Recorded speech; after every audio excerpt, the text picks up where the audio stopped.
जय हिंद। आप सभी का स्वागत है आपके अपने YouTube channel belong to teaching centre में। तो आज हम लोग उपस्थित हैं रसायन विज्ञान के इस सप्ताह के पहले क्लास में। Welcome to all guys in your chemistry classes.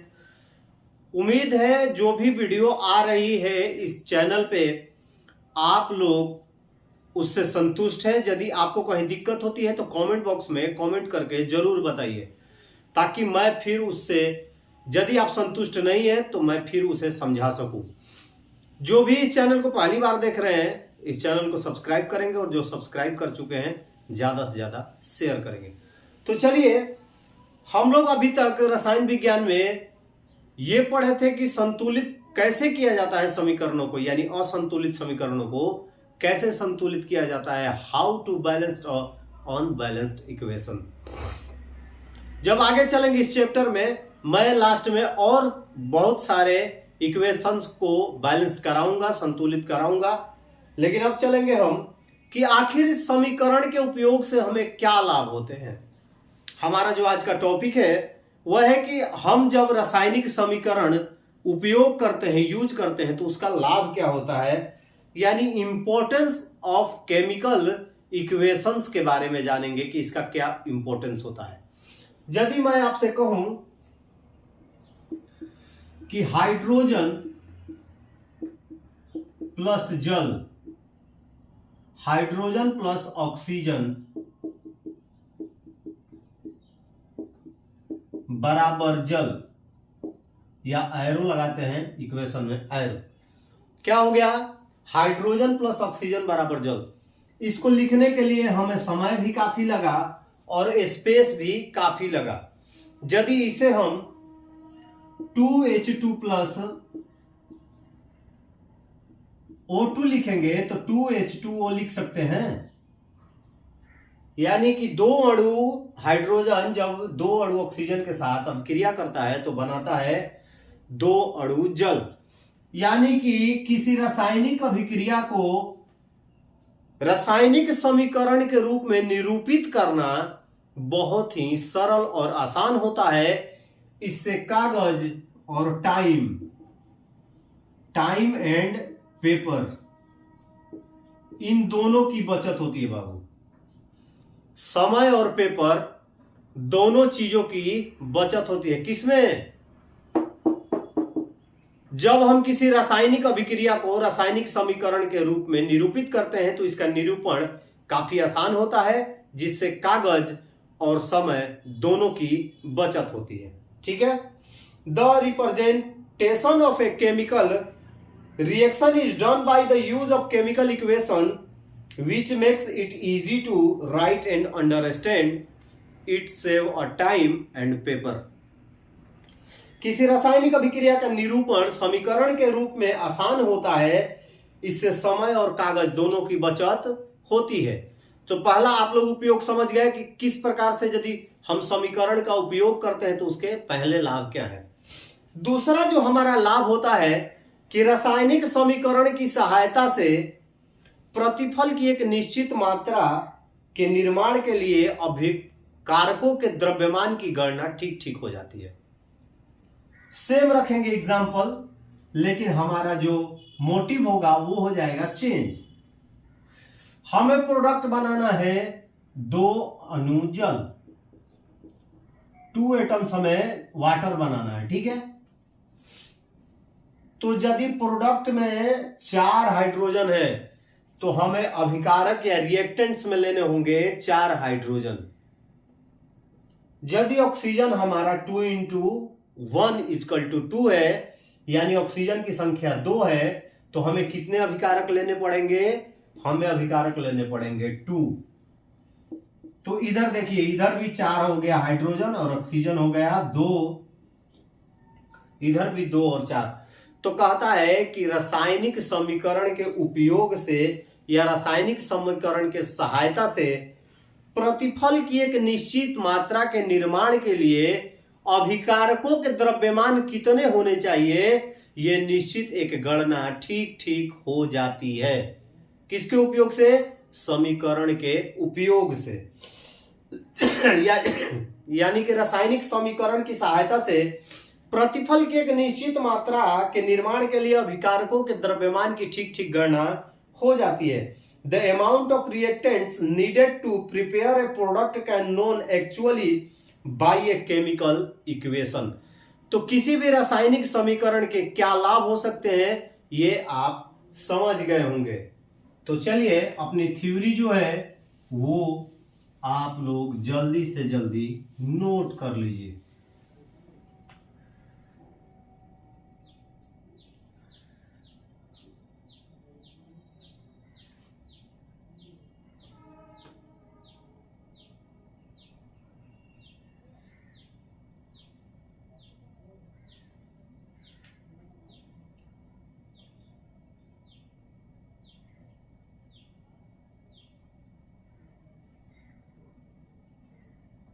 अगले टॉपिक की ओर चलते हैं तो हमारा जो अगला टॉपिक होगा कि रासायनिक समीकरण में क्या ऐसा ऐड कर दें कि वो अधिक उपयोगी बन जाए। ठीक है, क्योंकि रासायनिक समीकरण में यदि हम कुछ ऐड कर देते हैं और उससे हमें काफी मदद मिल जाए तो ये एक सोने पे सुहागा वाली कहानी हो जाएगी। तो सबसे पहले देखिए, रासायनिक समीकरण कोई भी हो, जब हम लिखते हैं 2H2 प्लस O2 बराबर 2H2O, ये हमारा एक इक्वेशन हो गया। सबसे पहले हम इसमें क्या जोड़ देंगे, इसके फिजिकल स्टेट की जो अवस्था है, स्टेज है, उसको हम बता देंगे। यहां लिख देते हैं G और यहां भी लिख देंगे G और यहां लिख देंगे L। अब आप पूछें कि आपने क्यों लिखा, हमें इससे पता चल जाएगा कि क्या क्या मिलकर क्या बनाता है। हाइड्रोजन एक गैस है तो G मतलब गैस, ऑक्सीजन एक गैस है तो G मतलब गैस, लेकिन बनाते क्या है, लिक्विड। जल एक लिक्विड है, यानी दो गैस मिलकर आपस में एक लिक्विड यानी एक द्रव का निर्माण करते हैं।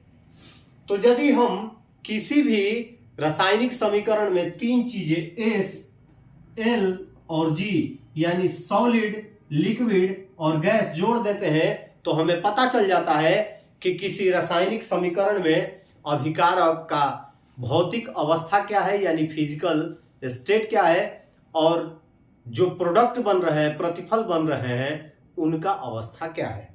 पहला हो गया। दूसरा जब चलेंगे तो ऊष्माक्षेपी और ऊष्माशोषी अभिक्रिया।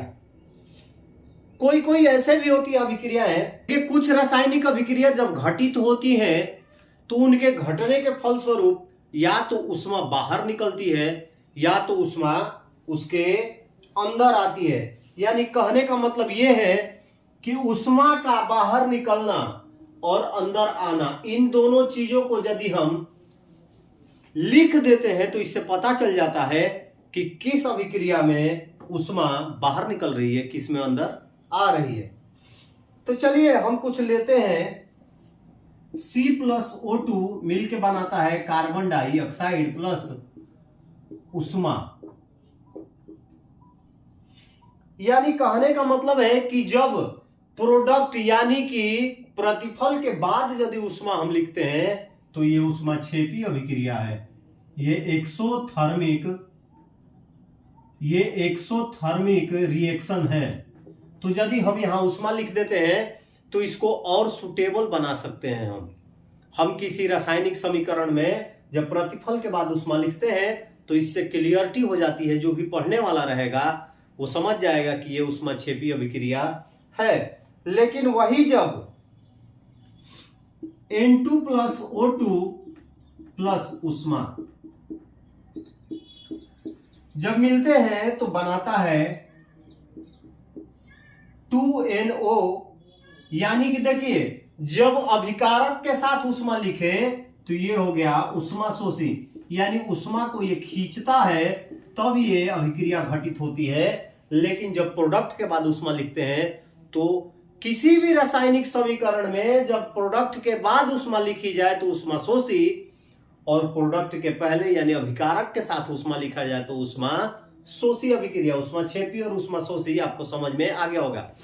तो किसी भी रासायनिक समीकरण में ये दो शब्द यदि हम लिख देंगे तो उसको और यूजफुल बना सकते हैं। तीसरा जो हमारा है,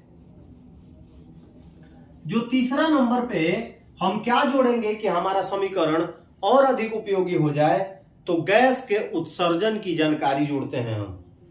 इमिशन ऑफ गैसेज को हम दर्शा देते हैं। तो चलिए उसका एक हम Zn प्लस H2SO4 जो भी एग्जाम्पल लिख रहा हूं आपके थ्योरी के बाद अपना एग्जाम्पल जो है नीचे लिखते जाइएगा। ZnH2SO4 के बाद वो बनाता है ZnAO4 प्लस H2। H2 क्या है? H2 एक गैस है, तो गैस को दिखाने के लिए एक एरो लगाते हैं जिसका मुंह जो होता है, हेड जो होता है वो ऊपर की ओर होता है। यानी किसी भी रासायनिक समीकरण में जब बीच के एरो के बाद प्रोडक्ट के तरफ जब एरो आए और उसका शीर्ष यानी हेड जो है ऊपर की ओर, तो हमें समझ लेना है कि इस अभिक्रिया में गैस जो है वो बाहर निकल रहा है, गैस का उत्सर्जन हो रहा है। जब जिंक और सल्फ्यूरिक अम्ल आपस में मिलते हैं तो जिंक सल्फेट बनता है और हाइड्रोजन गैस का उत्सर्जन होता है। यदि हम सिर्फ ये एरो लगा दिए तो समझ लीजिए कि हमारा गैस की जानकारी हमने अपने समीकरण में दिया है। 3 पॉइंट मैंने बताया। चौथा है अवक्षेप की जानकारी। अवक्षेप के लिए क्या करते हैं, चलिए AgNO3 प्लस HCl मिल के बनाते हैं AgCl प्लस HNO3। लेकिन इसमें नीचे की ओर हमारा एरो रहता है, एरो का शीर्ष जो होगा वो नीचे की तरह रहता है। तो गैस की जानकारी देने के लिए हम एरो का चिन्ह जो है, हेड जो है ऊपर की ओर रखते हैं और अवक्षेप की जानकारी के देने के लिए नीचे की ओर। तो छोटी छोटी चीजों को जब हम रासायनिक समीकरण में ऐड करते हैं तो ये बहुत ही उपयोगी बन जाता है और जो होगा समझने वाला, देखने वाला, जानने वाला वो समझ जाता है कि हमने क्या ऐड किया है। तो 4 चीजें मैंने आपको बताई। पहला जो हमारा था कि अभिकारक, प्रतिफल और भौतिक अवस्था की जानकारी। दूसरा ऊष्माशोषी और ऊष्माक्षेपी अभिक्रिया की जानकारी। तीसरा गैस के उत्सर्जन की जानकारी। चौथा अवक्षेप बनने की जानकारी। ये 4 चीजें। और 5वां चलिए हम लिखेंगे अभिक्रिया के शर्तों की जानकारी। अभिक्रिया के शर्तों की जानकारी। तो अभिक्रिया के शर्तों की जानकारी का सीधा सीधा ये सब एग्जाम्पल हैं, ये रफ में आप लोग लिख लीजिएगा। अभिकारक, प्रतिफल, ये हो गया अभिकारक और प्रतिफल। अब देखिए, अब हम क्या करेंगे, शर्तों की जानकारी मतलब कोई कंडीशन में यह अभिक्रिया हो रही है, रिएक्टेंट किसी कंडीशन में टूटता है, जुड़ता है, उसके बाद प्रोडक्ट बनाता है, तो उन कंडीशंस को इस एरो पे क्या करते हैं, लिख देते हैं। तो जैसे लिख देंगे ताप यानी टेम्परेचर, दाब यानी प्रेशर, या कुछ भी हो सकता है, या उत्प्रेरक।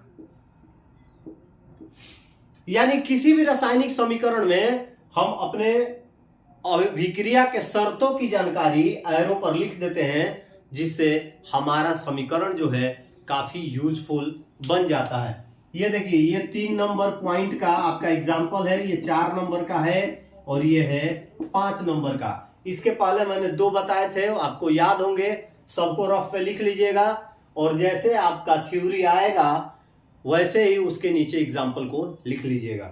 चलिए, आज के वीडियो में बस इतना ही। उम्मीद है आप लोगों को समझ में आया होगा कि रासायनिक समीकरण के उपयोग से क्या लाभ होते हैं और रासायनिक समीकरण को और अधिक उपयोगी बनाने के लिए हम क्या क्या कर सकते हैं। तो कल फिर मिलेंगे अगले वीडियो में, तब तक के लिए आप सभी को जय हिंद। इसको नोट कर लीजिए, इसको हम मिटा देते हैं। ये आप लोग लिख लिए होंगे, मैंने बताया जैसा रफ में। अपनी थ्योरी लिख लीजिए, उसके नीचे जो भी एग्जाम्पल मैंने बताया वो एग्जाम्पल भी लिख लीजिए।